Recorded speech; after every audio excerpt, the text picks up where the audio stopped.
Ok.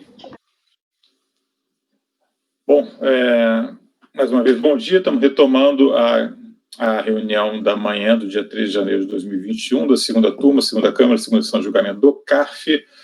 E a gente acabamos de julgar os itens 50 a 51 na parte anterior da gravação, e agora vamos retomar dois itens que ficaram em vistas de mesa coletiva na sessão de ontem, no dia de ontem.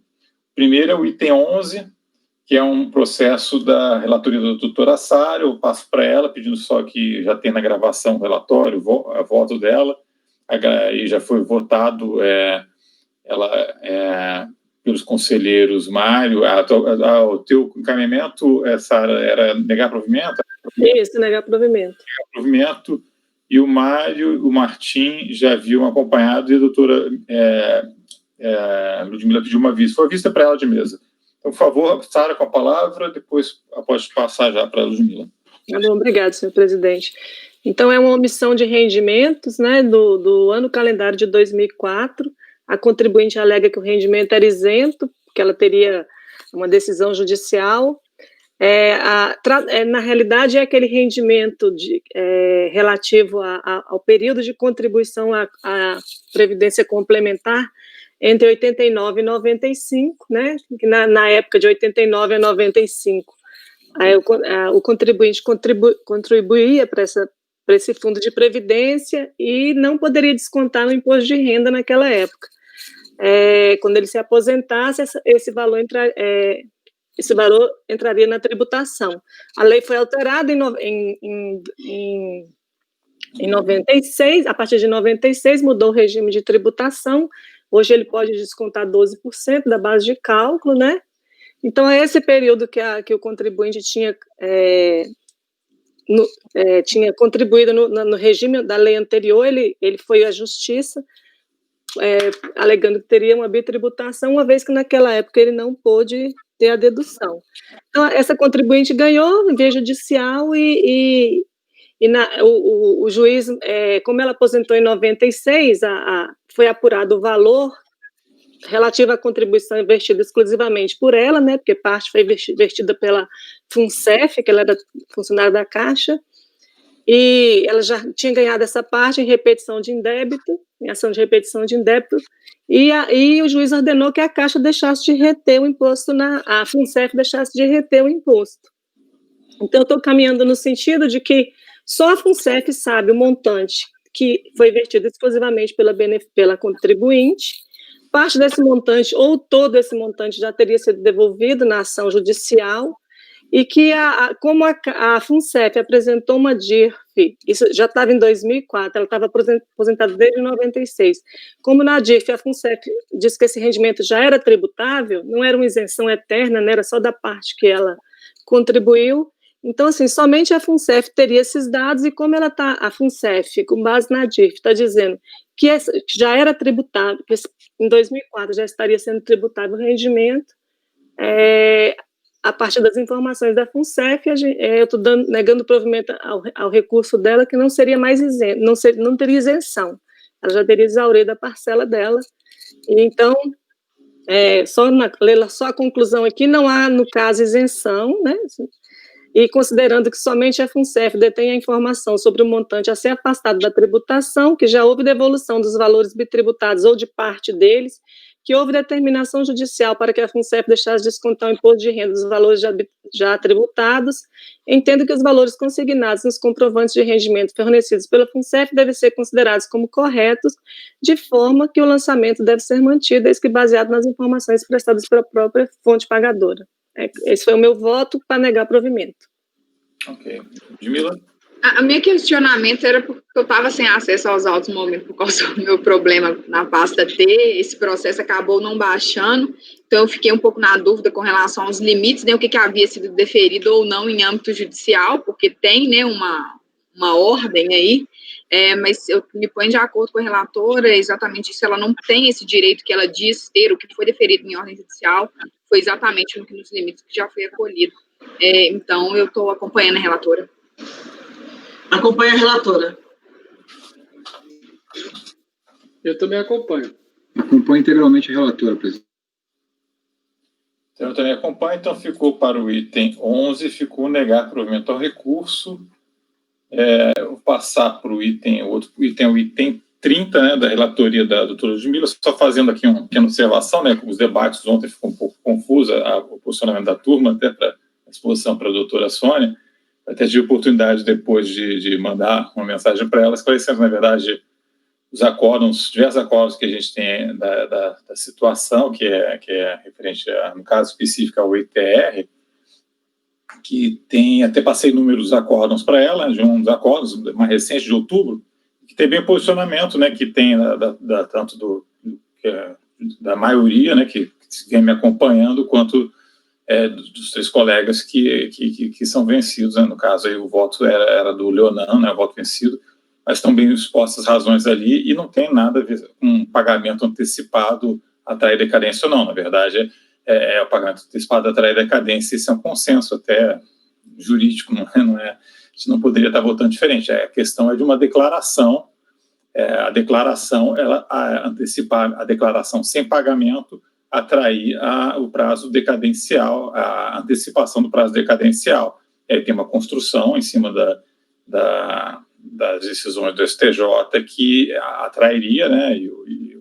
está muito bem exposta essa construção interpretativa no voto do Dr. Leonan, mas assim a turma vem sendo um pouco mais conservadora e aplicando realmente que precisa de ter o pagamento, tá? Mas não tem nada a ver com o pagamento mesmo ínfimo, ele atrai o prazo decadencial. Agora, a declaração parcial do débito é que há essa controvérsia, tá? Está bem expostos nos acordos, estão publicados, um deles é o 2202, 007, 257, está na internet, é só olhar lá. Então, a discussão ontem talvez tenha ficado um pouco confusa. E também ressaltando essa peculiaridade que eu falei também ontem, que o lançamento de imposto suplementar, de imposto suplementar, não significa simplesmente que o contribuinte ele declarou, lançamento de promulgação, ele apurou o imposto a pagar, mas a fiscalização entende que houve uma omissão de rendimento, algo do gênero, e então vai fazer um imposto suplementar a pagar, mas não significa que aquela declaração que o contribuinte fez, que gera imposto a pagar, ele tenha pago aquilo efetivamente. Isso é uma outra questão, são coisas diferentes, tá? Então a gente não pode confundir lançamento de imposto suplementar, não pode confundir isso e achar que o que ele declarou, ele pagou. Não, ele declarou o imposto a pagar, tá, mas ele pagou esse imposto a pagar? Esse que é o ponto, tá? Então, só para separar, distinguir situações, e também eu tive a oportunidade de dar vistas dos autos, e no caso concreto, a declaração original dele apurou o imposto a pagar, só que não há prova nos autos, pelo menos que eu tenha visto, de que de algum tipo de recolhimento desse imposto a pagar. Então, o que me parece necessário para atrair a decadência dentro da jurisprudência dentro da linha interpretativa que eu venho seguindo aqui, né, que o colegiado por maioria tem seguido. Existe uma declaração parcial do débito, né? Mas é isso, eu já falei demais, vou passar para a relatora, então, por favor, vindo com a palavra, item 30. Obrigada, presidente. De forma bem sucinta, o que havia sido esperado, né, averiguar, seria a existência ou não de algum comprovante de pagamento que indicasse alguma antecipação, ainda que a menor, de forma a atrair a aplicação do artigo 150, parágrafo 4º, e compulsando os autos, de fato, essa comprovação não existe.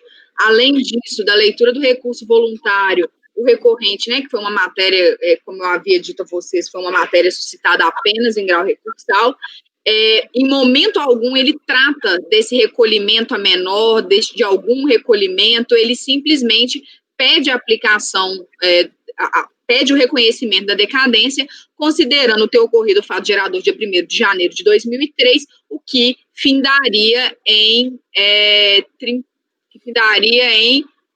31 de dezembro de 2007, tendo sido ele notificado em novembro de 2008.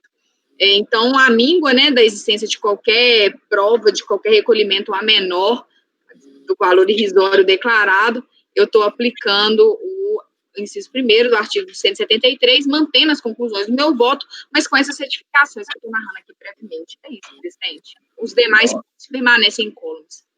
Então, só reprisando, o teu encaminhamento era restabelecer a reserva legal, né? Que havia verbação, correto? Correto. VTN declarado por força de ter sido arbitrado com base no CIPT da médio das declarações. Correto. Ok. Se todos estiverem prontos para votar, eu acho que foi bastante debatido os temas, né? E cada um tem seu posicionamento. Mário, por favor. Acompanhe a relatora. Martim. Eu vou abrir divergência em relação à declaração do débito, né? Até para a colega Sônia, se ela conhece a tese em questão, né? E também a colega Sara também entrou recentemente na turma, não sei se a gente chegou a debater esse assunto, mas eu tenho um posicionamento, que acho que o Leonan e o Juliano acho que acompanham também, pelo que eu me lembro, que o STJ, quando apreciou o recurso repetitivo 973733, ele fixou a seguinte tese, eu vou ler a tese aqui que foi fixada. Assim é que o prazo decadencial quinquenal para FIS constituir o crédito tributário no lançamento de ofício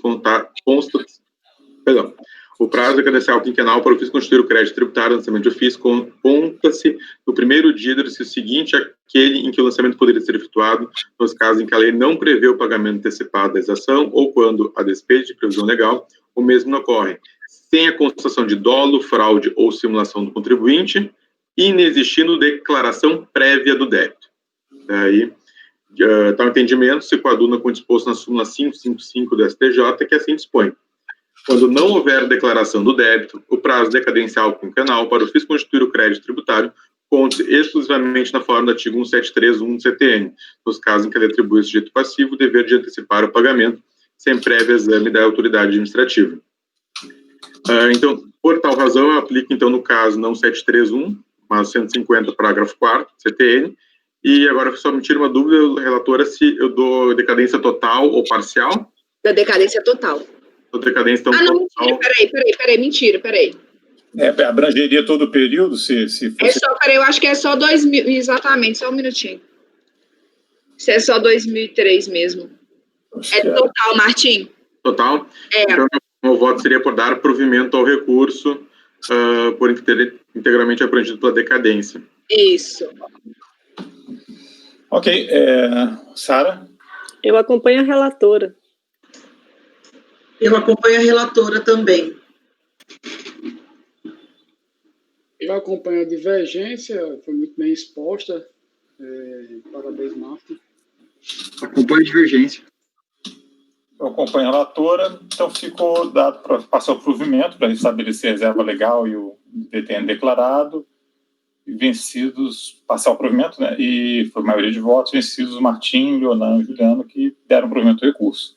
Então, a gente encerrou as pendências, digamos assim, da sessão passada, e vamos passar para o dia de hoje, finalmente, com um atraso de 1h45, mas chegamos lá. Primeiro processo é o item 52,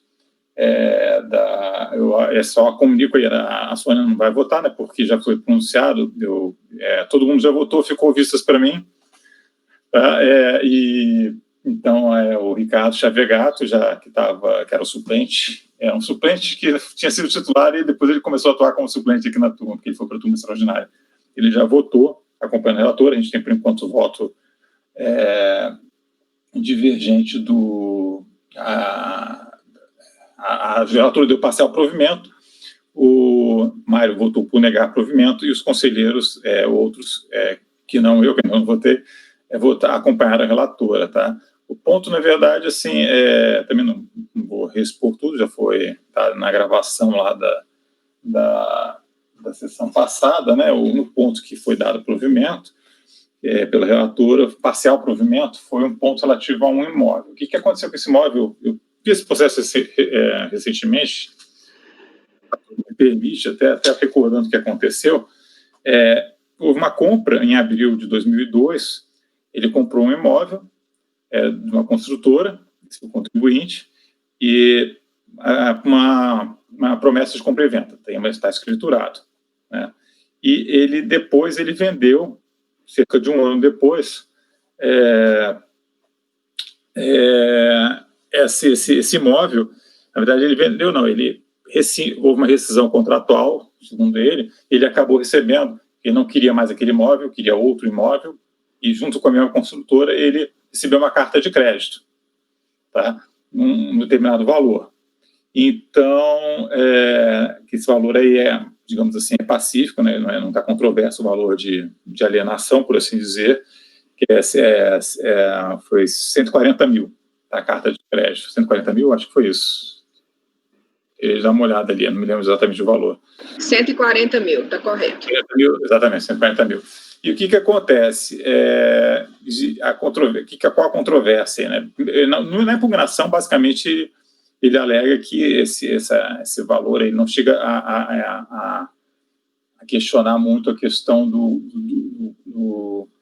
ele diz simplesmente que ele alienou por esse valor porque seria o valor do que ele pagou corrigido pela inflação. Basicamente, essa é a alegação dele na impugnação.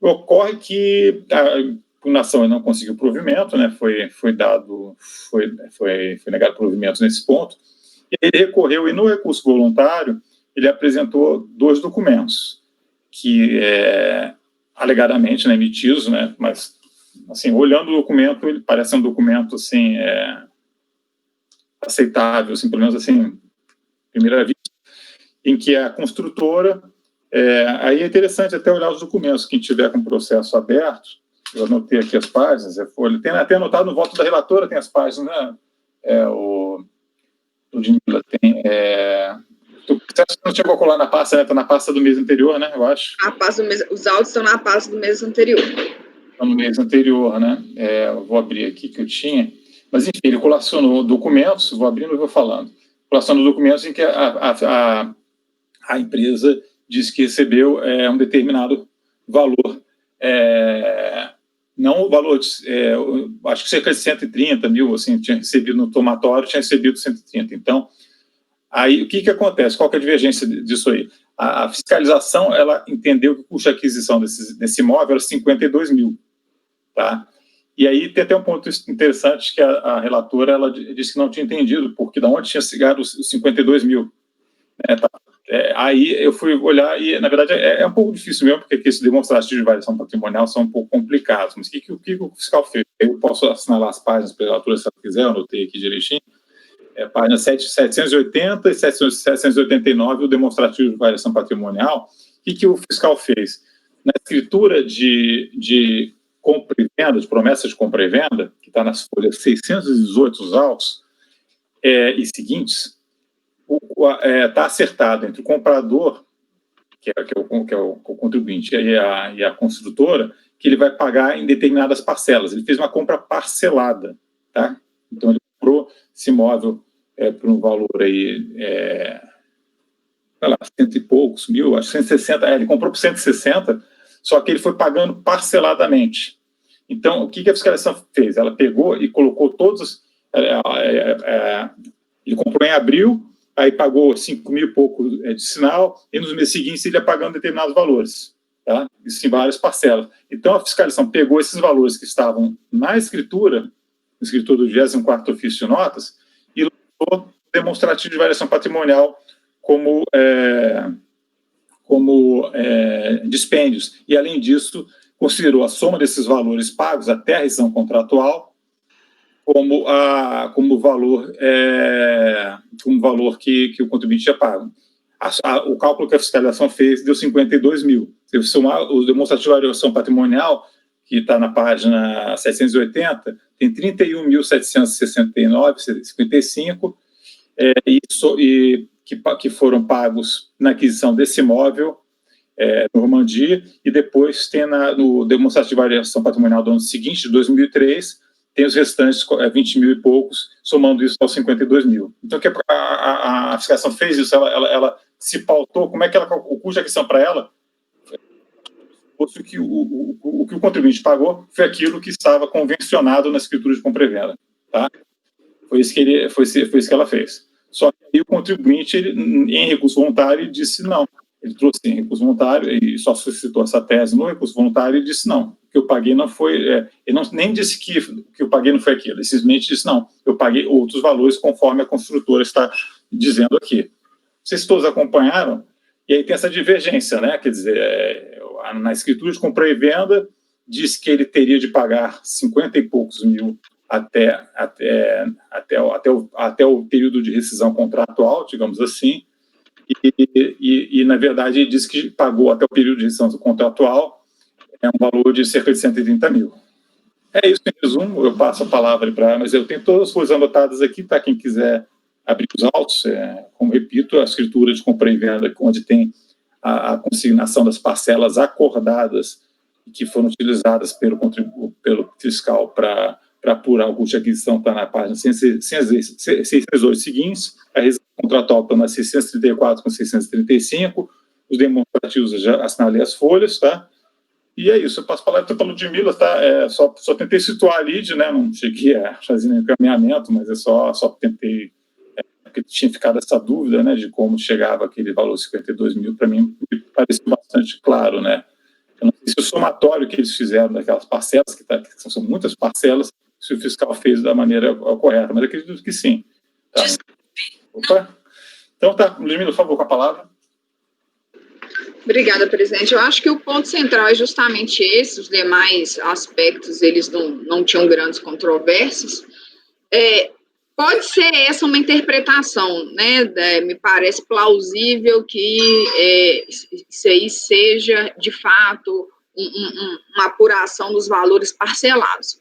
Só que o que me chama um pouco de atenção é que quando eles, no discriminativo da variação patrimonial, nas planilhas, eles fazem remissão a escrituras que foram lavradas no sexto ofício. E qual que é a dificuldade disso?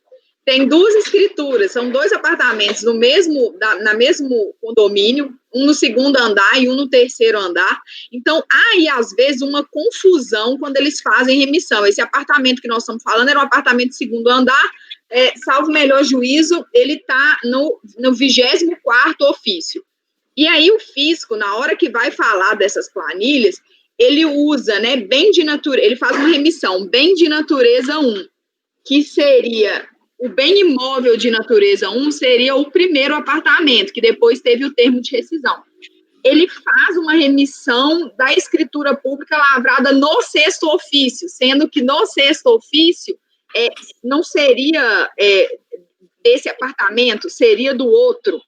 Então, na verdade, Ludmila, ele errou na licitação ali. E isso torna... Exatamente. Aí, o sexto ofício, por isso que eu falei, teve um erro ali de licitação, mas é o 24º ofício. Tá?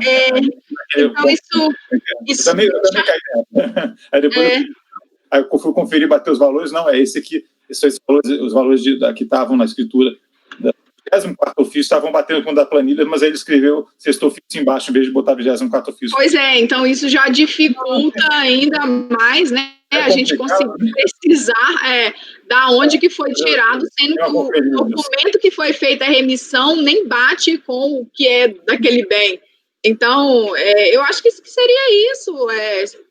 Na verdade, assim, eu vou adiantar, né? Meu ponto, a questão aqui, fundamentalmente, é a seguinte, né? Não sei se o Mário, que também tinha votado por negar provimento, está acompanhando a discussão. Mas, é isso, tá? O Mário o custo de aquisição, eles pegou os valores acordados na escritura de tá? E ele estava acordado para ser pago até a data que foi feita a escritura, era 52 mil. E a contribuinte, na segunda instância, ela apresentou um documento novo da construtora, que faz uma referência a esse valor que teria sido constaria da DIMOB, né, apresentada por ela, pela própria construtora. E é interessante ler o documento mesmo, né, que ele fala, está no último volume. A doutora Ludmila, ela apontou as páginas, se não me engano, né, 1.100 e o quê? Que foi um dos meus documentos? São 1.100 e... peraí que agora eu não lembro onde é. Mas só um outro ponto. Esses valores, apesar desses valores, eles ter essa discrepância, na declaração dela de imposto de renda, seja no ano calendário de 2002, seja no ano calendário de 2003, eles declaram no valor cheio dos 160 mil. Então, tem ainda esse outro, que a declaração deles foi adquirida em conjunto, era um casal, e consta na declaração 80 mil e poucos reais numa, 80 mil e poucos reais, nos 2 anos. Isso, ou seja, antes mesmo de ter esse termo de rescisão. Daí porque eu acabei optando por dar parcial provimento para reconhecer esse ganho do capital bem menor do que o que foi apurado pela fiscalização. Agora, presidente, com relação a essas partes... 1041 e 1042. Joia. E aí, tipo, saber que 1041 e 1042, o que está escrito, na verdade, o documento diz assim, o documento diz, é um documento, em tese, emitido pela construtora, parece, repito, um documento quente, digamos assim, em que diz, prezado cliente, em fevereiro de 2003, a Receita Federal instituiu o DIMOB. Assim, aproveitamos a oportunidade de enviar a relação dos pagamentos efetuados por Vossa Senhoria durante o ano tal. E aí, em relação a esse imóvel, tá? Foi específico esse imóvel. E estão lá valores maiores do que, em tese, o contribuinte estava obrigado a pagar por contrato. Então é isso, né? Quer dizer, se aceita, que a declaração em si não está dizendo muita coisa, né? Tá com valores que não batem nem com o que está no contrato, nem com o que a construtora está valendo. Ele declarou declaração de imposto da pessoa física, está. Enfim, ele comprou. Não, a declaração bate com a escritura. A declaração bate com a escritura, porque lá tá lá na escritura, né, do 24º, está um valor do imóvel de 161 mil e pouco, e cada um declara 80 e pouquinho. Mas quando ele aliena, ele diz que vendeu por 160, e na verdade, em tese, a carta de crédito que ele recebeu foi 140, né? Ele, na verdade, ele declarou errado, não é para ter declarado 160. Se declara aquisição de um bem parcelado, você vai, à medida que você vai pagando, você vai incorporando no custo de aquisição. Ele declarou errado a aquisição do imóvel, tá? Eu acho que algumas ponderações é um caso estranho, de fato, né? Assim, para fim de esclarecimento, né? O que acontece? Eu compro um imóvel financiado, eu vou pagar, o que eu vou pagando de financiar, eu declaro que adquiri o bem, descrevo lá que comprei um imóvel de 160 mil. Na descrição do bem eu vou falar isso, mas ali eu só vou lançar os valores que eu vou ter pago naquele ano calendário. É assim que se faz quando você compra um imóvel parcelado, tá? Aqui no caso não foi financiamento, ele parcelou, ele mesmo parcelou. Enfim, a minha preocupação é só, eu estou propenso aqui a baixar em diligência o processo, tá? Minha proposta é baixar em diligência, porque um documento que foi, não está batendo, tipo assim, o que a empresa disse que recebeu não bate com o que foi acordado na escritura, tá? E ela fez um pacto com o contribuinte dizendo que o contribuinte vai pagar 10. Aí 10 nesse período aí, que está em questão. E aí a construtora disse que, na verdade, o contribuinte pagou 15. Tá, mas por que ele pagou 15 se tinha que pagar 10? Porque essa divergência. Então, eu não estou entendendo por que ele pagou tudo isso aqui. Ele adiantou, teve valores por fora, não sei o que aconteceu. Tá? E a própria, assim, aqui não é de mob, eu não sei se a relatora corrigiu esse ponto no voto, mas isso aqui não é extrato de mob, não pode ser colocado assim, porque até não é verdade isso. Nós conversamos sobre isso na última simplesmente uma remissão a de mob. É uma remissão ao que a empresa construtora disse que informou no ADMOB, não é ADMOB propriamente, tá? Tá, mas então você não está acompanhando o Mário, você vai abrir uma divergência. Eu abri uma divergência para baixar em diligência para que seja intimada a construtora, primeiro para confirmar se realmente isso aqui foi ela, isso aqui foi o que ela prestou em relação ao ADMOB, e também para ela explicar por que os valores pagos pelo contribuinte foram maiores do que os acordados no contrato, na escritura de compra e venda, até para esclarecer os fatos aqui. Estou achando essa situação bem estranha, né? Repito, a consultora combinou com o cliente de receber 10, aí ela recebe 15, mas assim, e isso não está no contrato, o que está acontecendo? E será que recebeu? E eu não sei se recebeu 15 mesmo, isso aqui não é de mob, então não sei, eu não tenho segurança jurídica, até porque não está fechando, a meu ver, com a narrativa, não fecha com a escritura de compra e venda, esse documento não fecha. Então, eu não sei o que está acontecendo aqui, até. Correção, aplicar algum índice de correção, mas a inflação, até vi a inflação do período aqui de 12%, então não justifica, mesmo se devolvesse corrigido, né, não bateria. Eu diria que se eu fosse para votar no mérito, eu acho que talvez acompanhasse a doutora, mas eu tenho assim, o contribuinte traz, em segunda instância, um documento novo, que foi produzido, não, assim, a gente não sabe.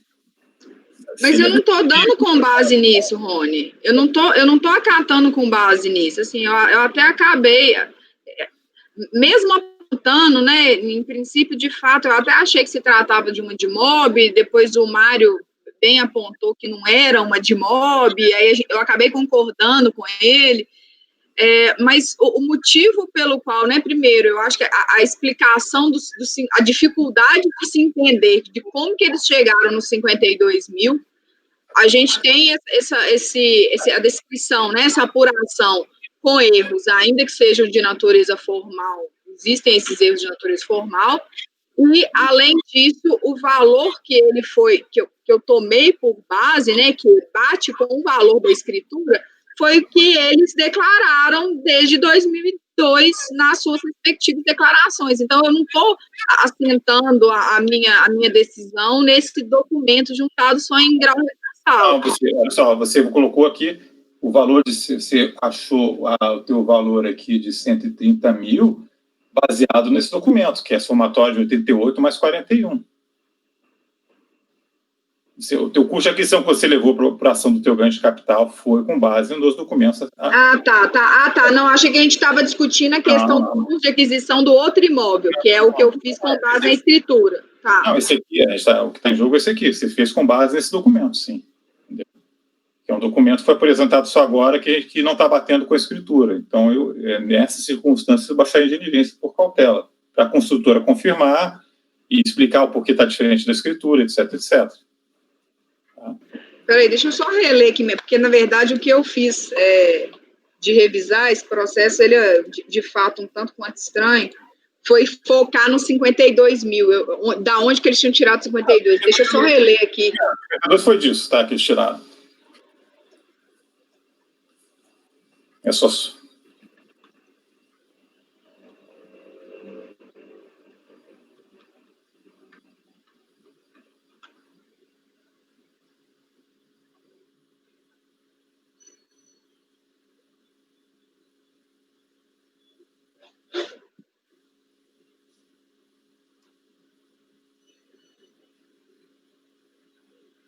no caso, a proposta de diligência, aí a Sônia poderia participar, entendeu? Ela não pode votar mérito, né? Mas a diligência, porque, como é que seria? É uma situação estranha, né? Porque, se levanta a diligência, aí o Ricardo ele não poderia participar da votação da diligência por possibilidade física. E aí não me lembro como é que seria, eu nunca vi esse caso aí, eu nunca peguei.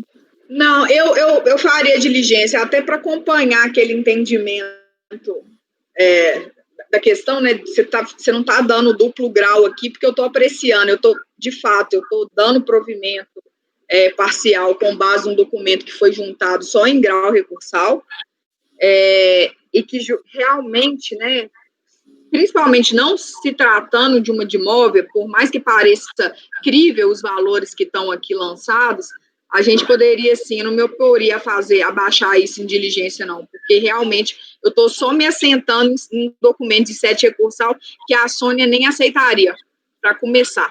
Que a gente até que teria que fazer uma votação da juntada disso aqui. Mas assim, tipo, tá,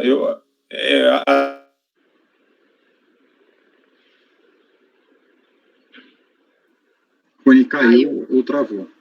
Acho que a questão foi discutida, ainda que Rony, volta um pouquinho, que você sumiu e... Caiu. A questão da juntada, eu me questionei mesmo se dava para juntar, mas assim, dentro do administrativo, vai. Acho que mas a minha preocupação realmente é essa questão que já vi 50 vezes aqui, a construtora está dizendo que recebeu tanto naqueles períodos e tinha sido outra coisa combinada, entendeu? Então, não está confirmando. Não, eu não me oponho a isso, não. Eu não tenho nenhum problema de fazer retificação nesse sentido. A questão do documento, eu sei que você aceita. Eu sei que a Sônia não aceita, pelo que ela já falou, né, Sônia? Você não vai aceitar, né? Então, a gente teria que fazer essa votação dessa juntada e diligência. Na verdade, a gente vai ter que primeiro, assim, quando a gente está complicada essa votação, né? Porque Mas eu acho assim que a Sônia pode participar, ela não pode votar mérito, né? Mas assim, Então, mas esse documento foi juntado e é com base nesse documento que vocês vão fazer o pedido de diligência, né? Porque eu vou ficar vencida. Porque eu não vou aceitar a juntada do documento, portanto... Também foi justamente o que eu falei, esse documento, prova bombas apresentado em segunda instância, só que está mudando a decisão, eu acho que não deveria aceitar também, não. E foi a razão de mérito do Mário para negar também, uma das razões dele, né? Mas é complicado que vai ficar registrado, está tudo registrado aqui, eu não sei exatamente. É complicado para o presidente aqui, que realmente como é que vai ficar na ata isso aí, como é que ficaria? Né? Eu poderia fazer um reposicionamento, né? Como a votação ela não terminou, por mais que eu já tenha apresentado o meu voto, eu não tem algum problema de eu reposicionar? Não tem problema, acho que poderia ser o seguinte, a gente votar pela diligência, se a maioria acompanhar a diligência, até porque a diligência não entra nem conhecimento nem mérito, né? Aí, o que acontece é que o Mário e a Sônia, digamos assim, eu supondo, não sei que vocês vão votar, mas supondo que vocês não aceitassem, vocês não aceitariam a diligência por interesse necessária, mas não seria, não entra, por interesse necessário. Não, eu nem aceitaria esse Isso. Então, acho que daria para fazer isso, refazer a votação, a Sônia participando, porque aí a gente está votando uma questão que tem que ser regimentalmente, tem que ser a votação de diligência até para a Sônia, não sei como é que é lá na DJ, mas a diligência tem que ser votada tipo assim, no último.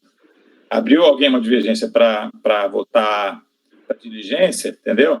E, então, aí esquece tudo que foi votado, vamos votar a diligência. Lógico que lá vocês não têm essa questão. O problema aqui, por causa daquela operação famosa, tem tudo seguir uma ordemzinha certa e tal. Então, eu fiquei na dúvida, mas lá na sessão, eu vi a gravação da sessão passada, isso é um conselho que eu dou para todos vocês, num processo sem sair de vistas, assim, a gente dá uma olhada no que foi discutido, dá uma olhada na gravaçãozinha, até facilita a gente ver qual foi o ponto que motivou aquela vista, tá? Porque às vezes a gente não tem bem anotado nem nada, exatamente essa questão. Eu vi que várias vezes naquela oportunidade a Ludmila, eu não me oponho à diligência, só que ninguém puxou a votação pela diligência, então chegou até a mim, mas eu falei, não, vou dar uma olhada aqui, eu ainda acho que a diligência, eu tenho essa tranquilidade, e a Ludmila, então, ela está votando aí, né, posicionando para fazer diligência, seria nesses termos, né, Ludmila? Que bom que eu estou coerente, então, porque eu nem lembrava da sessão. Também, né? Mas, assim, não, a coerência é só o que se espera. Não, eu faria. Eu vota a diligência a gente vota a diligência e aí a Sônia, e aí quem quiser ser contra a diligência, só se colar. Eu acho que é desnecessário e fica registrado isso. Tá? Acho que dá para ser isso. E aí você pode votar, porque uma questão até regimental, o Ricardo não tinha como participar de uma diligência que não tinha sido proposta. Tá? Então é isso, eu vou começar a votação, até porque está adiantada a hora. Entenderam a situação? Todos têm alguma dúvida ou não? Podia fazer o dispositivo, assim, mais ou menos, o caminhamento? Não, o caminhamento para diligência seria... depois eu me acerto com o Ludmila também, mas o caminhamento é para verificar, para que a autoridade de origem, a autoridade lançadora, ela intime a construtora, no caso, para confirmar se esses valores que constam nesses documentos aí estão efetivamente lançados da DIMOB, ou seja, que se referem a essa unidade imobiliária, para confirmar que isso está na DIMOB mesmo, né, porque a gente não sabe, e também explicar o porquê que há uma divergência entre esses valores e aquilo que consta da escritura, né, que tinha sido acordado de pagar 50, ele pagou 80, por quê? Explicar isso, e aí facultar também tanto a fiscalização, tendo em vista esses dados, de se pronunciar, e aí o contribuinte se manifestar também, tendo em vista essas apurações. Tá? Basicamente isso. Não seria essa diligência. É só uma questão de ação final e acertar. Porque a gente Tá bom. Já está em votação? Está em votação, Mário. Contigo a palavra. Eu vou abrir divergência quando a diligência, porque eu acho que esse documento só em fase recursal nesse caso específico, que está todo, você falou, do escrutínio, ele fala, logo o ganho de capital é de tanto, baseado nesses dois documentos que só vieram aos autos durante a propositura do recurso. Então, eu vou abrir divergência contra a diligência. Ok. Eu vou acompanhar a diligência. Também vou acompanhar a diligência.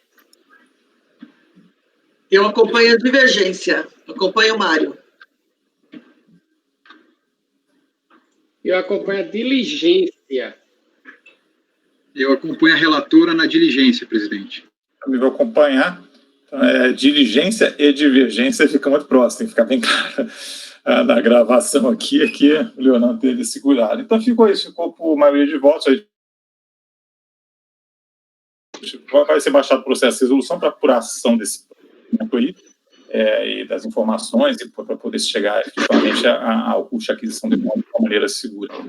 Depois a gente acessa a diligência da ação, tá, Ludmila? Acho que ficou bem. Certo, e aí todas as questões de mérito, né, infelizmente a gente até já discutiu gravado, mas elas vão sair dessa resolução, constando apenas o relatório e o encaminhamento da diligência. Ok. E a gente pode passar para o próximo item, que eu acho que aí muda o relator, né? O Juliano, passar para o Juliano, agradecendo a Ludmila, e pode passar item 53, Juliano.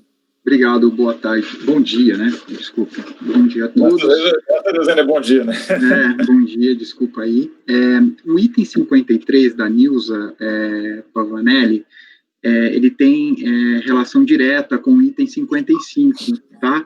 Do Walter Pavanelli, que são marido e mulher. Então, se eu ler o 53, a gente já vai poder julgar também o 55. Então, eu vou ler o 53 com bastante detalhe, para que não haja dúvida em relação ao 55, que repete exatamente as mesmas coisas e os mesmos argumentos, tá bom?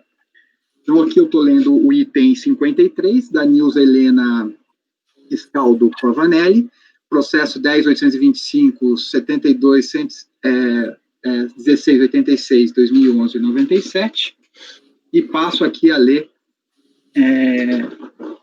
o relatório. Contra o contribuinte acima identificado, foi lavrado auto de infração de folhas 83 a 87, na qual é cobrado, relativamente ao ano calendário de 2008, exercício de 2009, o imposto de renda da pessoa física suplementar, sujeito à multa de ofício no valor de 41.323, acrescido ainda de juros de mora, calculados até 31/8/2011, perfazendo um crédito tributário total de R$ 81.655,98. O contribuinte não apresentou declaração de ajuste anual para o exercício de 2009. A autoridade tributária expôs na descrição dos fatos de enquadramento legal, folhas 85, o motivo que deu ensejo ao lançamento acima.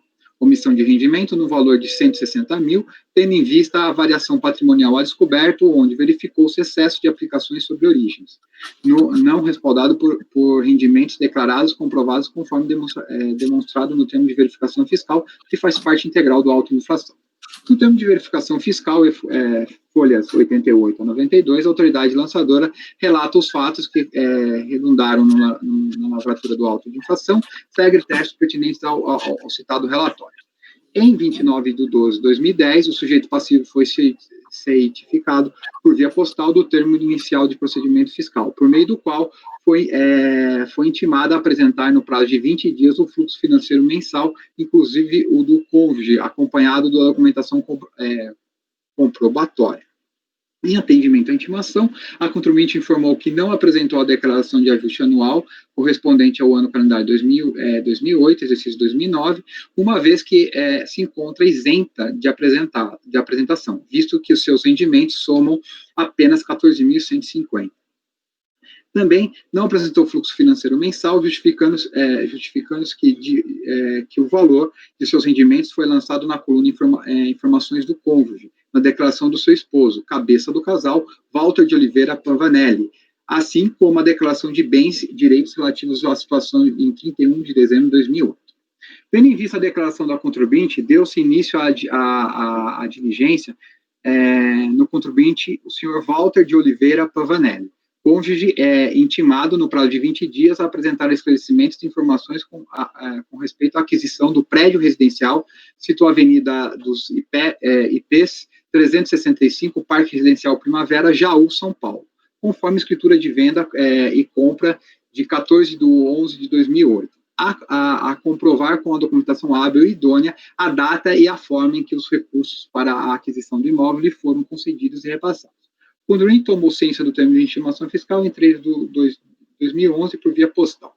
Atendendo à intimação, o Sr. Walter justificou que não declarou a aquisição do imóvel acima em sua declaração de imposto porque existia um acordo entre ele e a proprietária do imóvel, Ana Maria de Souza, no sentido de uma permuta com um imóvel de sua propriedade. Entretanto, em virtude de demora da entrega das certidões e documentação por parte da Prefeitura de Jaú, a citada proprietária solicitou 60 dias de prazo para estudar melhor a conclusão do acordo. Passando 60 dias, a propriedade Ana Maria de Souza rompeu o acordo celebrado. Em consequência, colocou o imóvel acima descrito à venda, o que não ocorreu até a presente data. Declara que não houve má-fé em não declarar o imóvel citado no exercício de 2008, mas que foi declarado no exercício de 2009. Declarou ainda que os recursos para aquisição do referido imóvel foram através de empréstimos familiares, na data da escritura, ou seja, 14 de novembro de 2008. Apresentou declaração dos postos credores. Tendo em vista informação verbal do Sr. Walter Pavanelli, de que não queria comprovar o empréstimo através de documentação hábil e idônea, foi iniciado o procedimento fiscal com a emissão de termo de início do procedimento fiscal a Walter Pavanelli. E foi emitido também termo de intimação fiscal 2 ao cônjuge, Nilza Helena Pavanelli, ambos com ciência em 27 de 4 de 2011, por via postal, solicitando a apresentação de fluxo financeiro mensal acompanhado da documentação com a comprobatória. Em análise da planilha apresentada pelo sujeito passivo, observamos a ausência de documentação comprobatória dos rendimentos informados na declaração de ajuste anual. Sendo assim, o contribuinte utilizou o valor total anual dos rendimentos e dividiu por 12 para o preenchimento da planilha. Portanto, verificamos através do sistema da Receita Federal os valores mensais dos rendimentos tributáveis relativos ao ano de 2008, recebidos por Sr. Walter Pavanelli, e ajustamos as planilhas apresentadas de acordo. Ainda foram ajustados alguns saldos bancários informados na planilha de acordo com os extratos bancários apresentados. A DIF de 2008, obtida através do sistema informalizado da Receita Federal do Brasil, e a planilha apresentada pelo contribuinte e ajustada para essa fiscalização, foram juntados o presente auto de infração. Com fluxo em todos os documentos e informações acolhidas, foi elaborado planilha demonstrativa de variação patrimonial, fluxo financeiro mensal e anexo, que embasaram a autuação por apontarem acréscimo patrimonial descoberto no mês de novembro de 2008 no valor de 320 mil. O presente lançamento decorre de apuração de omissão de rendimentos caracterizada pela variação patrimonial a descoberto, representada pelo excesso de dispêndios e aplicações sobre a origem de recursos, sem respaldo nos rendimentos declarados ou comprovados, em consonância com o estabelecido nos artigos 55, inciso 13 e artigo 887 do Regulamento do Imposto de Renda de 99. Tendo em vista que a regra para a tributação dos rendimentos produzidos por bens comuns ao casal é a tributação em separado, entende-se que a tributação do acréscimo patrimonial descoberto, aplicado na aquisição de bens comuns ao casal, deve ser feita em separado, na proporção de 50% do valor da variação patrimonial para cada cônjuge. Desse modo, a autuação deve ser efetuada no nome de cada um dos cônjuges. Portanto, foi elaborado um único fluxo de apuração de variação patrimonial em anexo. Metade do valor da variação patrimonial apurada, 50%, foi acrescido aos rendimentos de cada cônjuge, sendo tributado separadamente. Portanto, foi constatada a omissão de rendimentos atribuídos ao Sr. Walter no valor de 160 mil, na competência de novembro de 2008. O contribuinte apresentou tempestivamente a folha 116 a impugnação, a impugnação de folha 102 a 110 para a alegação em síntese de que, ao longo das razões ficam demonstrado, baseado nos elementos disponíveis e informações à própria Receita Federal, que existem comprovantes podem ajudar a apontar no sentido da boa-fé do contribuinte, e, portanto, deve servir para elidir a verdadeira presunção de culpa que lhe é atribuída pela legislação fiscal. Assim, existe a prova dos multos que deram origem ao dinheiro que o impugnante utilizou para a compra do imóvel. Além disso, o levantamento fiscal desconsidera saldos credores acumulados dos exercícios anteriores na construção demonstrativa da variação patrimonial, levantamento que serve de base à apuração do acréscimo a descoberto. Esses dois pontos contrariam o melhor entendimento da Delegacia de Julgamento do atual Conselho Administrativo do Recursos Fiscais, o CARF, antigo Conselho de Contribuintes. O comprador não mediu esforço para juntar o valor suficiente para ficar com a casa. E assim, que parte do valor para a aquisição foi conseguida através de um empréstimo realizado em família. E dentro da unidade familiar, dispensa-se a formalidades exigidas em alguns atos jurídicos. Por isso, os empréstimos não têm base em nenhum acordo escrito e levado a registro. Acorda-se de forma verbal. Tomo o dinheiro, vendo outros bens, consigo juntar o montante que me foi emprestado e pago. Pronto. Foi dessa forma que se conseguiu juntar boa parte dos recursos usados para a compra do dito imóvel. E como declarado, o contribuinte venderia mais tarde outros imóveis seu para assim pagar aqueles que lhe emprestaram o dinheiro. A prova que o contribuinte pode fazer nesse caso é indicativo de sua boa-fé, é apontar que a sua declaração de ajuste entregue muito antes do início da fiscalização, o empréstimo estava declarado. Os julgadores sensíveis à realidade social têm a consciência de que algumas oportunidades não adianta tomar o rigor da lei ao pé da letra. Por isso, admite a mitigação das exigências para considerar a validação outros meios de prova que igualmente conduzem à conclusão da existência da operação. Levamos à consideração também que as informações prestadas na declaração anual podem ter uma consequência muito séria, ou seja, ninguém inventa informações para transmiti-la à Receita Federal, tendo consciência mínima dos problemas que isso pode causar. Como segundo ponto, acrescentamos que, mesmo que seja levada em consideração o funcionamento da autoridade fiscal, a observação da planilha demonstrativa de variação patrimonial fluxo financeiro mensal revela houve um equívoco na apuração de origem dos recursos. Não se considerou os valores em espécie e saldos de contas correntes, poupanças e investimentos informados na declaração de ajuste dos anos anteriores.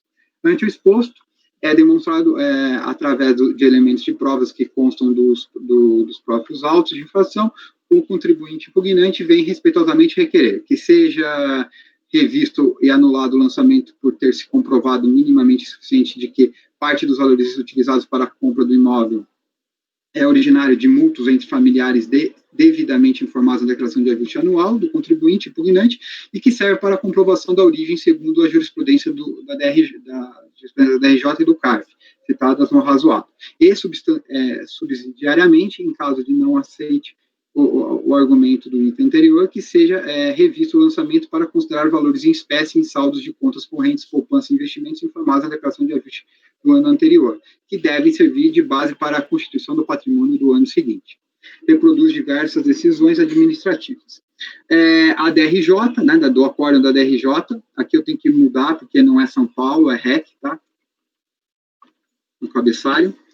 A tese de defesa não foi acolhida pela DRJ de Recife, primeira instância do contencioso tributário, na decisão a qual foram analisadas cada uma das insurgências da hora recorrente, sendo que a DRJ, em síntese, concluiu que o lançamento foi lavrado em observância à legislação tributária vigente à época e que o contribuinte não apresentou provas que afastassem o lançamento de omissão de rendimentos consubstanciado no demonstrativo mensal de fluxo financeiro de caixa, e folhas 92 neste caso. No recurso voluntário interposto em 13 de maio de 2015, a recorrente, em suma, reitera os termos da impugnação, alegando que comprova os multos que deram origem ao dinheiro que utilizou para comprar a compra do imóvel, bem como que o levantamento fiscal desconsidera saldos credores acumulados nos exercícios anteriores da construção demonstrativa de variação patrimonial, levantamento que servia de base para a apuração do acréscimo à descoberta. E, por fim, requer, aí deixo de citar aqui, vamos lá, o provimento do recurso, revista e anulação, e subsidiariamente, em caso de não aceitar a argumentação de itens anteriores, que seja previsto o lançamento para considerar os valores em espécie e saldos de contas correntes, poupança e investimentos informados em declarações de ajuste do ano anterior. É o que importa relatar, passo ao voto. da admissibilidade. O recurso atende todos os pressupostos de admissibilidade. Quanto ao mérito. Quanto ao juízo de mérito, passo a apreciá-lo. Da alegação do recorrente, referente ao acréscimo patrimonial com base em demonstrativos mensal de evolução patrimonial fluxo de caixa. Pois bem, inicialmente devemos estabelecer os contornos do lançamento em análise, sendo que, dentre outros dispositivos que versam sobre a presunção de omissão de rendimentos caracterizada por acréscimo patrimonial descoberto, o presente lançamento teve como base o artigo 1º a 3º da Lei 7.703 de 88, realizando a fiscalização, a confrontação mensal das mutações patrimoniais com os rendimentos auferidos, a fim de apurar a evolução patrimonial da recorrente, bem como a omissão de rendimentos, e folhas 92. Neste ponto, frisa-se que os métodos que a fiscalização utilizou para efetuar o lançamento estão dentro dos parâmetros legais, uma vez que transportou para o demonstrativo mensal de fluxo de caixa os rendimentos declarados e as despesas incorridas pela recorrente no ano calendário de 2008. Pelo que se compreende dos referidos dispositivos da Lei 7.703 de 88, a legislação instituiu a presunção legal ao definir que as variações patrimoniais não correspondentes aos rendimentos declarados constituem rendimentos omitidos e, portanto, sujeitos à tributação. Conclui-se para que o IRPF, o acréscimo patrimonial descoberto, significa o incremento patrimonial não lastreado por rendimentos tributáveis, isentos, não tributáveis ou tributáveis exclusivamente na fonte declarados na DIRPF. Desta forma, ocorreu o acréscimo patrimonial descoberto quando as mutações patrimoniais e os gastos do período superem o total de rendimentos recebidos no mesmo lapso temporal, o que ocorreu no caso em foco. O parágrafo 1º do artigo 3º da Lei 7.703 estabelece uma presunção legal do tipo juris tantum, ou relativa, que ocasiona o chamado inversão do ônus da prova, incumbindo ao contribuinte provar a inexistência do fato gerador do IRPF e, consequentemente, o respectivo crédito tributário lançado. Ocorre que a recorrente não obteve êxito em demonstrar as origens dos recursos utilizados para adquirir o imóvel localizado na Avenida IPs em Jaú, e apontado no demonstrativo mensal de fluxo de caixa, e folhas 92, no mês de novembro de 2008. Ou seja, que a aplicação do recurso para aquisição dos referidos do imóvel foi acobertada por rendimentos já tributados, embora não declarados, ou por rendimentos isentos, ou por aquisição de disponibilidade financeira não abrangida pelo campo de incidência do imposto.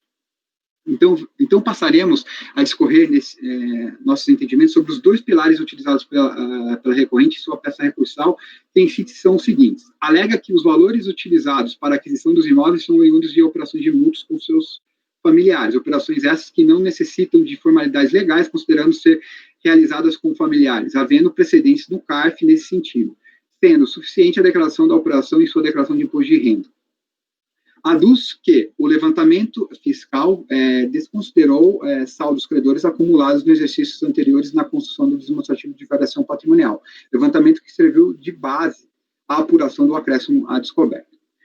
Aí eu passo a falar sobre as alegações de operações de mútuo na decorrente com familiares. A recorrente aduz que a origem do dinheiro utilizado para a compra do imóvel advém em parte da existência de mútuos entre familiares, que se comprovariam por meio da declaração de ajuste anual dos envolvidos. Nesta linha de raciocínio, afirma que dentro da unidade familiar dispensa-se as formalidades exigidas em alguns atos jurídicos para a operação de mútuos, como, por exemplo, a necessidade de contratos e garantias, uma vez que imperaria no núcleo familiar a confiança, sendo este o motivo por não possuir nenhum acordo escrito dessas operações de empréstimo. Desta forma, demonstra que não agiu de má fé. Ademais, buscando combater a conclusão da DRJ-REC de que deixou a hora recorrente de provar que houve as transferências dos valores de mútuos dos mutantes para ela, alega que não há impeditivo para que as operações de empréstimos tenham sido realizadas em espécie. Pois bem, ao analisarmos os autos, realmente não encontramos nenhuma comprovação de que os alegados valores de empréstimos tomados de familiares tenham saído das contas correntes dos mutantes para a conta corrente da recorrente ou do seu marido, bem como não há na declaração de imposto de renda da pessoa física, no calendário de 2008, a declaração de aquisição do imóvel ou da tomada de empréstimo dos empréstimos. Vejamos o que bem aponta a DRJ em seu acordo. O interessado alega simplesmente que não teria formalizado o contrato de mútuo por se tratar de um acerto familiar e que teria informado a realização dos empréstimos de uma declaração de ajuste anual. Ademais, não apresenta qualquer documentação comprobatória da transferência de recursos. Da análise da DIRPF 2009 do Sr. Walter, e não existe qualquer informação da compra de imóveis residencial situado na Avenida IPs, no valor de 350 mil, de acordo com a escritura de venda de compra de folhas 93 a 94, e tampouco da realização de empréstimos. Ressalta-se que, ainda que não houvesse sido formalizado o contrato de mútuo, o contribuinte poderia comprovar a transferência dos recursos financeiros através de documentos bancários, tendo em vista o elevado valor da transferência realizada, 350 mil. Assim, entendo que o contribuinte não logrou comprovar a realização do mútuo de modo a justificar a origem dos recursos. Desta forma, concordamos integralmente com as conclusões da DRJ-REC e entendemos não haver razão a recorrente. Da alegação dos valores de exercícios anteriores não considerados pela fiscalização. Aqui, em suma, a recorrente alega que houve um equívoco na apuração da origem dos recursos, por não terem sido considerados os valores em espécie e saldos de contas correntes, poupança e investimentos informados na declaração de ajuste anual dos anos anteriores. Então, vejamos. Mais uma vez, entendemos não assistir razão à recorrente, pois, como já apontado pela DRJ-REC, no fluxo de caixa e folhas 92, foram considerados os saldos bancários existentes no início do mês de janeiro de 2008, por ela comprovados por meio dos extratos bancários apostados às folhas 40 a 75, as quais refletem todas as movimentações bancárias dos anos anteriores, sendo que, com base nesses documentos, ficam comprovados os saldos iniciais das contas correntes do Santander e do Banco Bradesco, de 148.075 centavos, folha 40 e 867,66 e folha 57, respectivamente, e considerados pela fiscalização do demonstrativo mensal de fluxo de caixa e folhas 92. Pois bem, em relação aos valores em espécie, também comungamos o entendimento da DRJ, que concluiu: com relação aos valores em espécie, apenas tem razão a contribuinte no que se refere ao ano calendário em questão, ou seja, deveria ter sido levado ao fluxo de caixa os valores em espécie existentes no início e no fim do ano de 2008. Entretanto, ao se analisar a DIRPF de 2009 do interessado, verifica que houve um acréscimo de saldo de moeda corrente de R$ 700 para 30.860. Assim, caso fosse levado o fluxo de caixa, haveria um aumento das origens de 700 e também das aplicações em 30.860, o que seria prejudicial ao contribuinte. Considerando que não pode essa julgadora onerar em sede de julgamento o crédito tributário constituído, entendo que deve ser mantido na íntegra o lançamento em questão. Neste tópico, também não assiste razão à recorrente. Conclusão quanto ao recurso voluntário, de livre convicção relatado e analisado, e por mais que dos autos constam, conheço do recurso voluntário e nego o provimento. Dispositivo, ante o exposto, voto por negar o provimento do recurso. Esse é o meu voto, e vale esse voto para o 53 e para o 55. Por isso eu li ele de forma completa, porque ele vai valer para os dois e é a mesma coisa. Só muda as páginas do processo. Ok, mas eu entendi. Você vai retomar o 55 de alguma forma, assim? Ou, porque pode ser... Eu proponho, se possível, a gente pode julgar os dois juntos, presidente. Se... Tá, mas o que muda? Assim, uma coisa mudou, né? Não muda nada. Não muda nada. É a mesma coisa. O que muda? Não muda nada, é a mesma coisa. Eles só, como eu li no começo, eles só dividiram a autuação, como eles são cônjuges, eles autuaram o marido e a mulher, e aí fizeram duas autuações. Só que a defesa, os documentos, as argumentações são as mesmas. Se a gente olhar os dois processos, são os mesmos. 53, 55 no caso, né? Se for 54, 53... Opa. O 53 é da Nilza e o 55 é do Walter. Eles são marido e mulher, é a mesma competência, tá? A mesma coisa, e aí as conclusões são as mesmas. Contribuinte. Julgamento conjunto, não tem problema. A explicação é normal, de caso. Tá. Não sei se tem alguma questão para debate, dúvidas. Nós passamos à votação. Mário? Acompanho o relator, presidente. Acompanho também. Também acompanho. Também acompanho, tanto no 53 quanto no 55. Acompanho o relator no julgamento conjunto. Acompanho também o relator no julgamento conjunto, 53 e 55.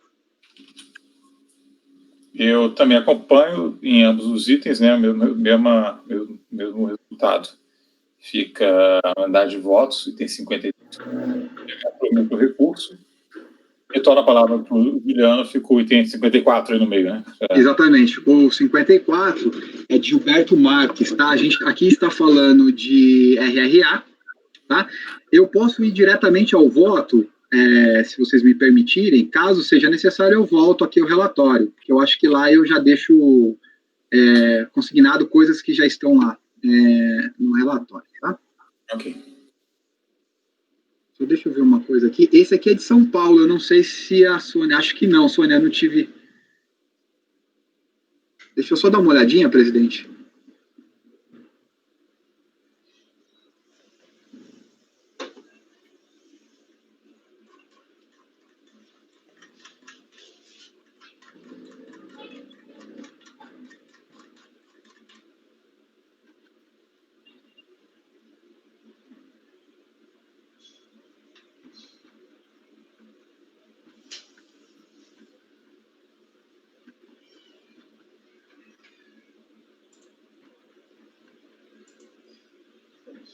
Não, não é a Sônia, é Lincoln Marcondes, tá? Então, estamos tranquilos em relação a esse ponto. Então, vamos lá. Vou diretamente ao voto.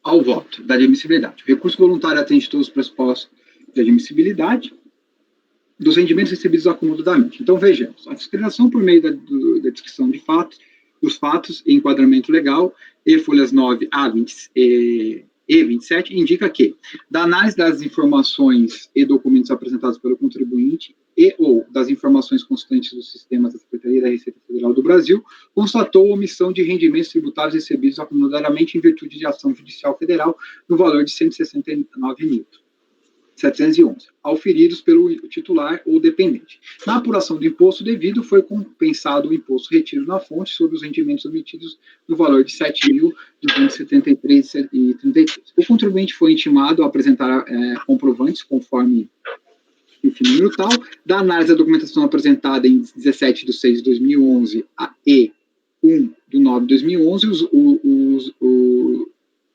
e dos dados constantes no sistema da Receita Federal, constatou-se que o contribuinte recebeu rendimentos no valor de R$ 242.444,43 da fonte pagadora Caixa Econômica Federal, conforme DIRF. Considerando a natureza dos rendimentos, código 5928, ação judicial e os valores apresentados pelo contribuinte em atendimento à intimação, foi efetuada a dedução a título de honorários advocatícios no valor de 72 mil, resultando em um rendimento tributável de 169 mil, e considerando o imposto de renda retido na fonte 7.273. Na peça recursal, foi reforçado pelo recorrente que recebeu os rendimentos oriundos de uma ação de requerimento de aposentadoria, processo 0669 de 1998, ação previdenciária, vara civil de Várzea Paulista, São Paulo, que teve como objeto o período de 1998 a 2005, e que esses deveriam ser tributados pelo regime de competência e não de caixa, nos modos de entendimento já emitidos pelo STJ. Em pesquisa realizada nos sites do Tribunal Regional Federal, TRF Terceira Região, confirmamos que o TRF confirmou a sentença judicial favorável ao recorrente, decorrente do processo citado por ele em sede de impugnação, processo tal. Vejamos o relatório do acórdão. Aí aqui tem um relatório do acórdão que fala o seguinte em si: se trata-se de apelação de reexame necessário de sentença pelo qual foi julgado procedente a ação previdenciária entendida para reconhecer o tempo de serviço rural de 22 de 4 de setembro de 1970 a 20 de 2 de 1977 e concedida à autora a aposentadoria por tempo de serviço com pagamento dos atrasos desde o indeferimento do pedido administrativo. O Instituto foi condenado ainda a pagamento de honorários advocatícios no valor de 15% sobre o valor da condenação até a data da sentença nos termos da súmula 11. Aí tem aqui o resto do citado, e passo aqui a ler as conclusões. Pois bem, de acordo com o inciso 2º do parágrafo 12 do artigo 67 do Regulamento Interno do CARF, aprovado pela Portaria 343 de 15, deve ser aplicado o entendimento esposado no recurso extraordinário 614 do STF, 406 do STF, que, sob o rito de repercussão geral, reconheceu a inconstitucionalidade parcial em redução do texto do artigo 12 da Lei 7.703 de 98, e estabeleceu o regime de competência para efeito de cálculo do imposto de renda sobre a RRA. No caso em foco, o recorrente, em face da decisão judicial, recebeu em 2005 valores acumulados de 1998 a 2005, vide e-folha 145 a 157, tendo a fiscalização calculado o imposto sobre o valor de 242 na data da percepção das verbas recebidas em decorrência da ação judicial movida contra o Instituto Nacional do Seguro Social, INSS, objetivando o reconhecimento de direito de concessão de aposentadoria. Contudo, como é decidido pelo recurso ordinário, acima mencionado, decisões reiteradas desse egrégio Conselho Administrativo de Recursos Fiscais, CARF, aí eu coloco uma nota de rodapé com vários citados, o imposto de renda incide sobre os benefícios pagos acumulados, devem ser calculados de acordo com as tabelas e alíquotas vigentes à época em que os valores deveriam ter sido aplicados, observando a renda oferida mês a mês pelo segurado, não sendo legítima a cobrança do IR com parâmetros e montantes globais pagos espontaneamente. Dessa forma, existe razão recorrente quanto a este ponto. Sendo assim relatado e analisado, e por mais que dos autos constam, conheço do recurso voluntário e no mérito, voto por dar parcial provimento para que o IRPF sobre os rendimentos recebidos acumuladamente seja calculado utilizando-se as tabelas e alíquotas de impostos vigentes no mês em que a parcela foi reconhecida como devida, na decisão judicial. Antes posso, voto por dar parcial provimento ao recurso para que o IRPF sobre os rendimentos recebidos acumuladamente seja calculado utilizando-se as tabelas e alíquotas de impostos vigentes no mês em que a parcela foi reconhecida como devida na decisão judicial. Este é o meu voto, presidente. E dúvidas? Mário, como vota? Acompanho o relator, presidente. Acompanho também. Eu também acompanho. Desculpa, fiquei só com uma dúvida quanto ao dispositivo, porque eu tenho um processo bem semelhante, se é dar provimento parcial ou provimento nesse caso específico, porque o pedido do contribuinte é para aplicar o regime, né, do RRA. Esse é o pedido dele, que estou lendo aqui o recurso voluntário. Aí vai depender do que ele pediu. Pois Se ele cancelar a autuação, vai ser passar provimento. Se ele pediu só para ser feito recálculo segundo o regime de competência, aí vai ser... Não, quer dizer, se ele pediu para derrubar, vai ser parcial. Se ele pediu para ser calculado conforme... Vai ser total, né? Dá provimento. O meu, ele só... Tá. Tá? Só isso. Você acompanha, então, o relator, Acompanho, né? Relator. Tá. Eu acompanho também. Tá. Feita a ressalva de que o meu entendimento seria pelo cancelamento da autuação, mas de acordo com o que nós já conversamos ontem, que o Rony expôs a respeito da Câmara Superior, eu acompanho o voto. E eu queria só contar para vocês que eu integrei essa turma. Esse julgamento foi de 2015, eu integrei em 2016. Então, por sorte, eu não estava ainda ali. Acompanho o relator. Eu também acompanho o relator. Acompanho, então ficou por unanimidade de votos dado parcial provimento para o recálculo regime de competência do IRPF devido. Obrigado, Juliano. Passo a palavra para a Sara, item 56. Se for possível, Sara, dá uma resumida, tá? Muito complexo. Não, tranquilo. São 4 processos seguintes meus aí, são bem tranquilos. Acho que dá para fazer os 4 aí bem rapidinho. Então, o Luiz Carlos Roque, né? Esse seria o que teria um pouquinho mais de discussão, talvez, porque tem uma questão aí de tempestividade, até fiz 2 votos, né? Se a gente... Vou ler primeiro o voto com a questão de tempestividade e superada essa questão, tem o voto número 2, caso a gente entenda que está tempestivo o recurso. Então, a exigência de imposto de RPF de 2002, 3 e 4, anos calendários 2001, 2 e 3, em decorrência de omissão de rendimento do dependente, conforme o auto de infração que está as folhas 22 a 31. O contribuinte impugnou o lançamento, alega ter cometido erro na declaração de ajuste, pois teria informado equivocadamente a esposa como dependente. Erro esse que teria corrigido por meio de retificação das referidas declarações. A DRJ, por unanimidade de votos, julgou improcedente, uma vez que as retificações de declaração do ajuste anual do contribuinte, bem assim as apresentadas pela esposa, foram apresentados após o início do procedimento fiscal e da ciência do lançamento. Dessa forma, a retificação seria vedada ante a perda da espontaneidade. O contribuinte apresentou esse recurso, no qual insiste que a retificação deve ser acatada, pois teria informado a esposa por equívoco, como dependente, que a tentativa de retificação foi efetuada antes do recebimento do auto de infração. Então, aqui eu vou analisar a questão da... acho que era bom a gente abrir os autos. A questão da tempestividade. Nas folhas 120, consta que o destinatário assinou o AR, tendo como data de ciência 16/3/2010. Entretanto, o carimbo aposto pelo correio no campo carimbo de entrega consta como data de entrega 15/3.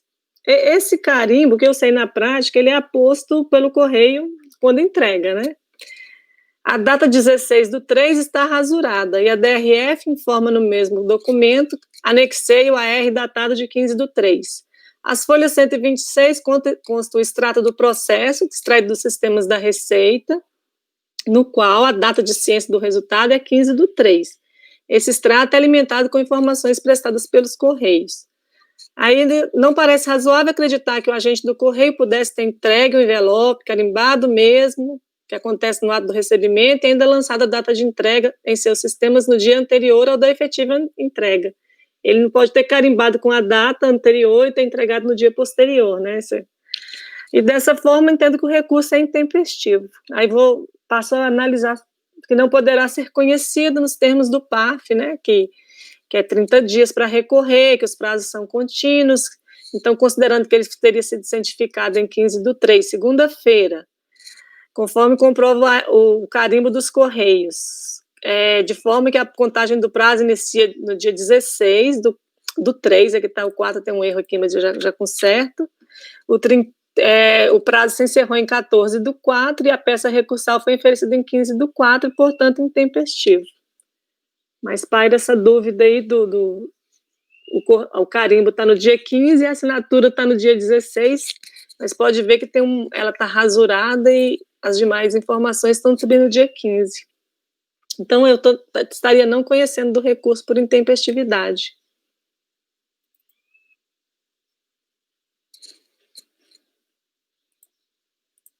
Caso curioso, né? Se alguém puder dar uma conferida nos prazos, enquanto, de repente, eu olho, mas alguém olha a questão do... Que folhas mesmo que é, Sara? Desculpa, eu estava vendo o acordo. O AR está na 120. Está na 120, obrigada.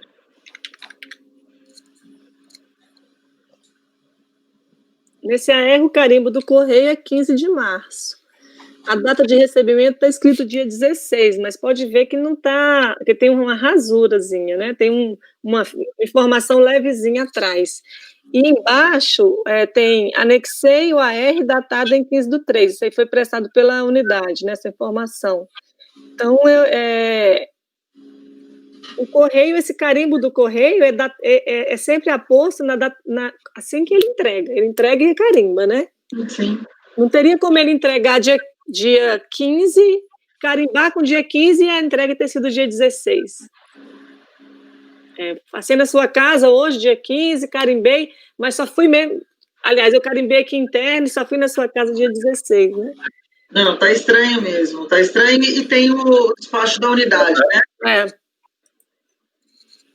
Mas, assim, também lá no CIEF, também eu sei que não é a prova, mas no CIEF também está constando que foi entregue dia 15, né? Só uma coisa, geralmente, assim, que eu me lembro também aí... Esses carimbos, o que acontece, na verdade, a maioria das vezes é o contrário. O contrário também. Não, na verdade, é o contrário do que eu acho que você está falando. Na verdade, pelo que eu me lembro, o que acontece é que vocês botam lá carimbo, mas é costumeiro que eles... Eu já vi, o problema é que assim, é difícil dizer, né? Mas a impressão que eu tinha é que esses carimbos geralmente acabavam, né, esse tipo de carimbo redondinho, assim, sempre aparecia antes da data que estava assinada ali, tá? Se eu me lembro, eu devia ter os processos, teria de ver os processos. É que é difícil também, né? Mas eu não tenho essa certeza em relação à questão do carimbo ser posterior, porque a impressão que eu tinha era que esse carimbo eles me botavam lá internamente, até porque o cara, quando vai na tua caixa de correspondência, Ele não anda com carimbo do lado, nunca vi, já cansei de receber correspondência aqui em casa, você provavelmente também, você só assina e pronto, entendeu? Esse carimbo aí, geralmente que está fixo. Mas se a gente entender que está tempestivo, porque tem voto do mérito. Não, mas o que eu achei também é que tem uma rasura no dia 16, né? Assim, uma rasura. Tá estranho. Tá bem claro. Eu nem teria problema de reconhecer como 15 de março, não. O carimbo tá perfeito, assim, não dá nenhuma dúvida. Ok, que na data de recebimento, eu acho que talvez isso aí não é um 16. Às vezes, na hora de digitalizar, olha só que deu uma sombra. Se você olhar só o que está mais forte, parece um 5 mesmo. Então, considerando, né, que esse carimbo está 15, não tem nenhum motivo. Está escrito embaixo, que está datado de 15/3/2010, que ele interpôs em 15/4, não tem nenhum feriado, eu estou bem tranquila. Mas se você desconsiderar a sombra, é um 5, né? Eu acho que isso não é um 6. Eu acho que isso foi na digitalização. Tá o carimbo certinho, embaixo escrito 15/3, eu acho que deu só uma sombra.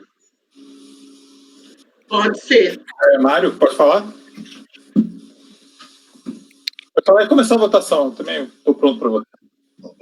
Eu acho que a referência é a data de punho que o cidadão colocou, o do carimbo aí, e mesmo a informação. Isso aí é bem tranquilo. Na última sessão até me falaram isso, né? A informação prestada pela unidade, para a gente, é pouco relevante, né? A gente avalia pelo que está em termos de documento. Para mim, o documento mais importante é a data colocada de próprio punho aí pelo recebedor da correspondência. Então, o carimbo, propriamente, eu não vejo muita. E aí eu aumentei aqui, eu dei um zoom aqui na tela, para mim é um 6. Entendeu? Assim, não estou vendo.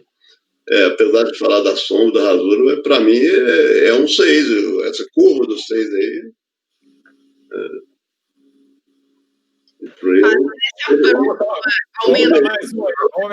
Essa perícia de Sherlock Holmes, eu concordo.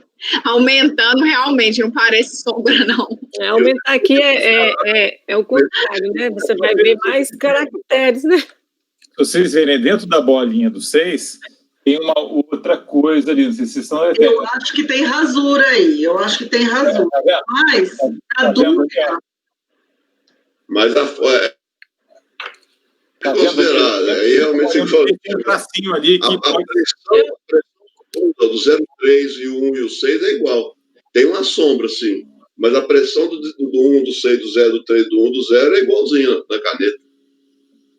Acho que então a gente podia julgar, porque de toda forma... eu acho que tem uma dúvida aí razoável, eu acho, assim, não sei. Havendo dúvida, eu acho que a gente deveria receber. Então a gente passaria para o voto 2. Eu vou passar, acho melhor. Não sei se todo mundo convence. Se olhar no documento aí, tá meio duvidoso, né? Eu vou passar então o voto que eu numerei como voto 2, né? Então, eu já li aí o relatório, é uma omissão de rendimentos da dependente, né? E ele falou que informou por engano a dependente, entregou declaração retificadora depois, e a dependente também entregou declaração original, mas depois da ciência do auto de infração. Então, eu estou conhecendo do recurso, passando aqui para o voto, a autuação se deu em virtude de omissão de rendimentos da dependente. A lei estabelece que, ao declarar os dependentes na declaração, o contribuinte pode deduzir da base de cálculo do imposto determinado valor previsto em lei por dependente, valores variáveis conforme o ano do ajuste. Em contrapartida, também devem ser oferecidos à tributação os rendimentos oferidos por estes dependentes, de forma que o contribuinte informe o dependente frui de sua deduzibilidade e de suas respectivas despesas, mas está obrigado a declarar os rendimentos do dependente, mesmo que esteja abaixo do limite para isenção se considerados individualmente. No caso concreto, o contribuinte informou por sua opção a esposa como dependente, mas não ofereceu os rendimentos da mesma tributação. Somente após a ciência do lançamento, que foi em 18/4/2006, apresentou declaração retificadora para excluir a esposa da relação de dependência. A DRJ também verificou isso mesmo. Vou deixar de ler a DRJ e passar mais para baixo. Então, nos termos do parágrafo 1º do artigo 7º do decreto 70.235, o início do procedimento fiscal exclui a espontaneidade do sujeito passivo em relação aos autos anteriores e também a espontaneidade dos demais envolvidos nas infrações verificadas. Dessa forma, as retificadoras apresentadas e também as declarações apresentadas pela dependente não podem ser consideradas para fins de cancelar o lançamento, uma vez que o contribuinte e também a dependente já teriam perdido a espontaneidade quanto à sua apresentação. Acho que também eu tenho que tirar a dependente aqui, né? O contribuinte já perdeu a espontaneidade. Conforme asseverou a DRJ, é mais ou menos o que eu estou falando aí, eu vou deixar de ler, e estou citando a súmula 33 do CARF, que a declaração entregue após início do procedimento fiscal não produz quaisquer efeitos sobre o lançamento de ofício.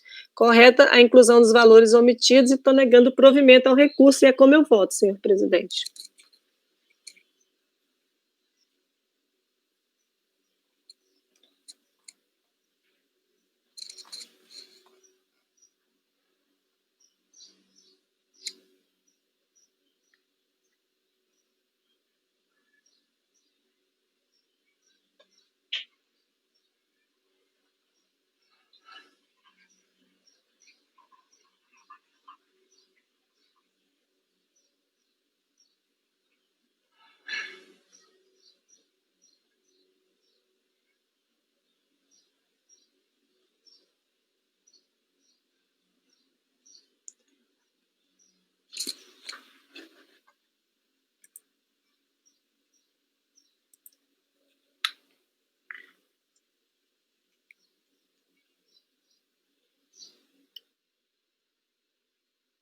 Você está sem som, Rony. Eu falei, desculpa, Mário, como vota? Acompanhe a relatora, presidente. Eu estava falando. Pode continuar, por favor. Também acompanho. Eu acompanho também. Acompanhe a relatora. Acompanha a relatora. Acompanhe a relatora, presidente. Eu também acompanho, então ficou negado provimento do recurso. Chegou a hora do almoço, tá, gente? Vamos fazer uma pausa. Retornamos 1h15. Tá? Pedir para encerrar a gravação do período da manhã.